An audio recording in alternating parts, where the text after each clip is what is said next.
Shalom Bapak Ibu Saudara. Perkenalkan, nama saya Puji Hartini. Di sini saya akan berbagi pengalaman bagaimana pertolongan Tuhan yang luar biasa dalam hidup saya dalam kurun waktu 1 tahun terakhir ini. Tepatnya tanggal 9 Juli 2022 saya mengalami suatu musibah.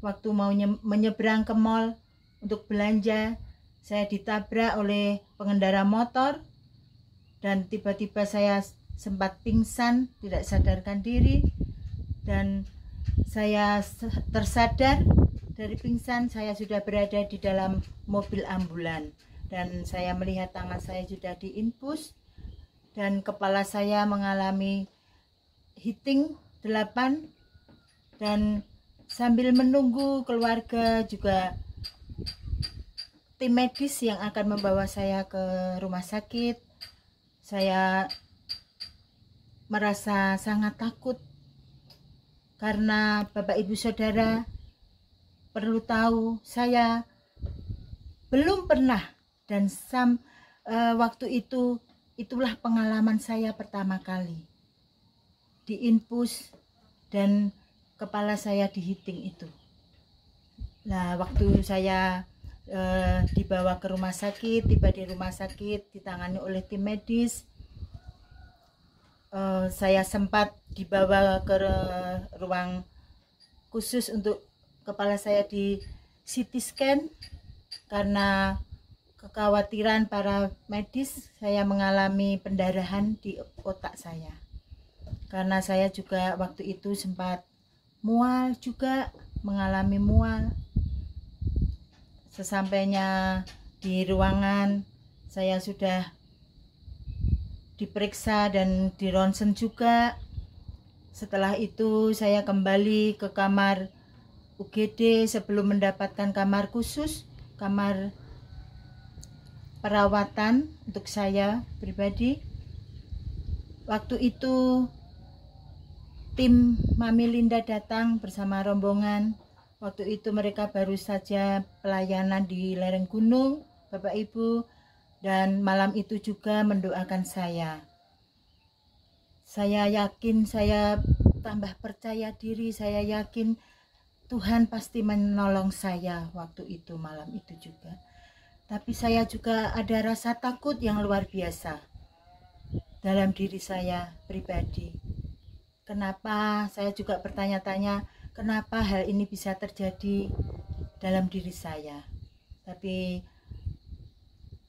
dengan perkataan dan dorongan spirit Mami Linda yang memperkatakan, kamu harus mengucap syukur apapun yang terjadi dalam hidupmu.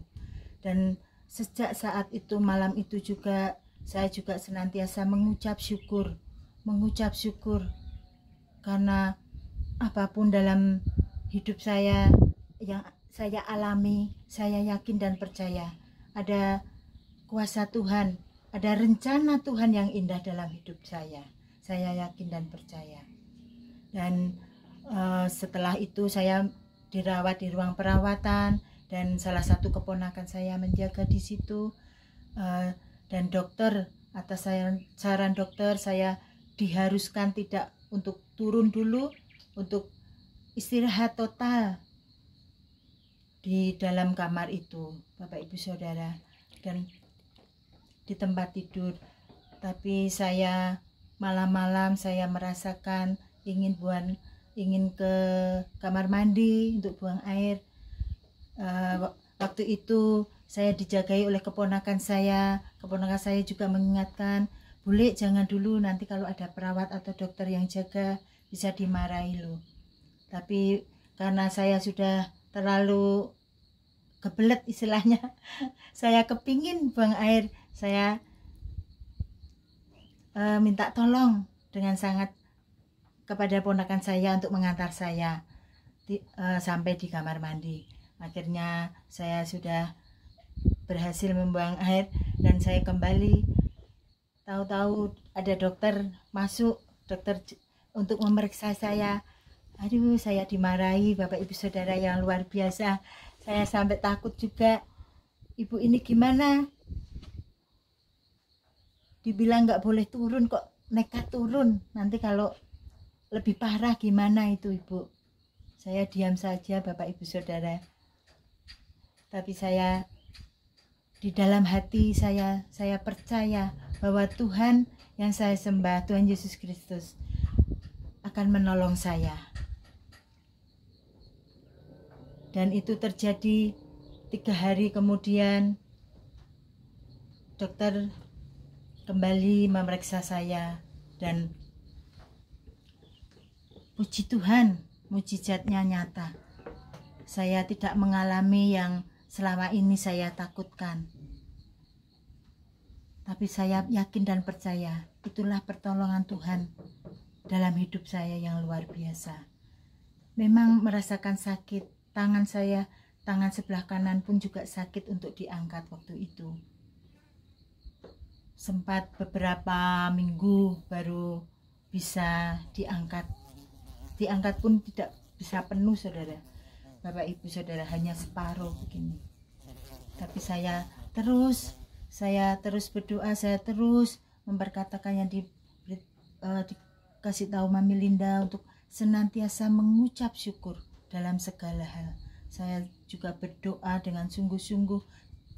Saya yakin dan percaya, kalau saya percaya dan berharap penuh sama Tuhan Yesus Kristus, pasti terjadi mukjizat dalam hidup saya.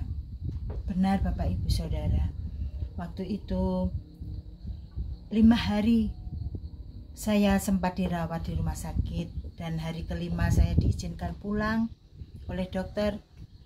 Saya kembali ke rumah, dan waktu kembali ke rumah saya juga sempat,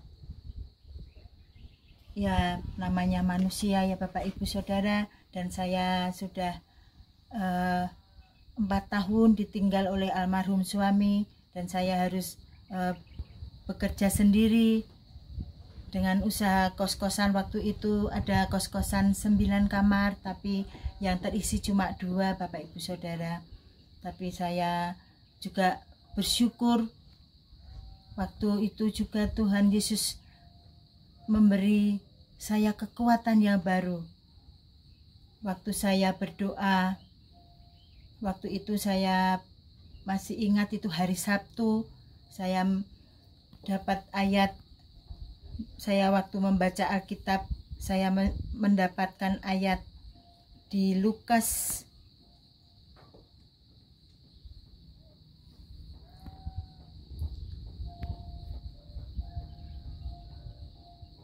12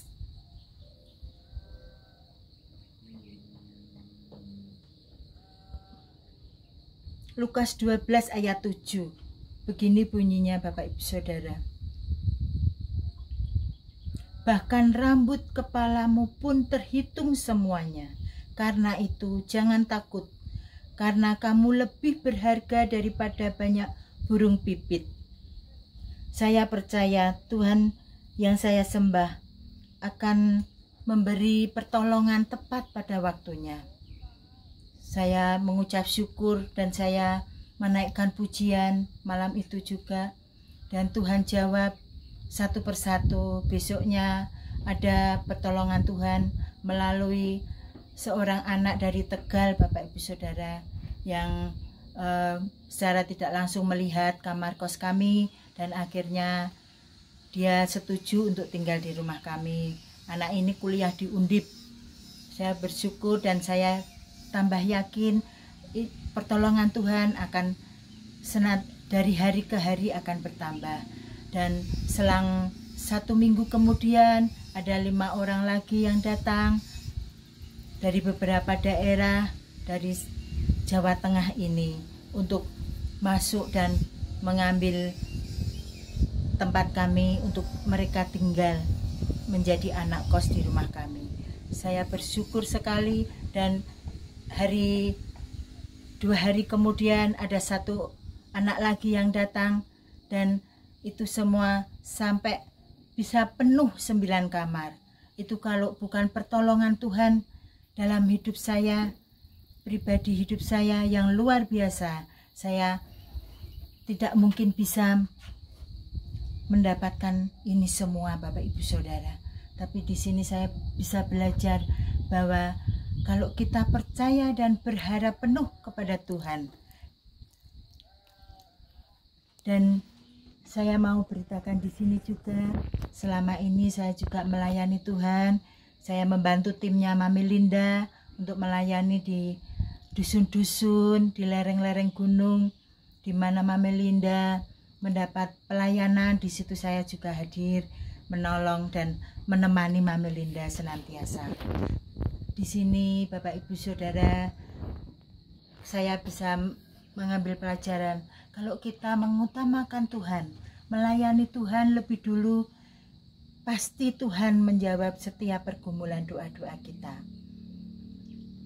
Dan di sini Bapak Ibu Saudara, kita harus benar-benar percaya dan mengandalkan Tuhan sebagai satu-satunya juru selamat dalam hidup kita, untuk kita bisa mendapatkan pertolongan dan mujizat Tuhan. Begitu Bapak Ibu Saudara, sedikit pengalaman hidup saya yang saya alami bersama Tuhan Yesus Kristus. Terima kasih, Tuhan Yesus memberkati. Gimana, Mama?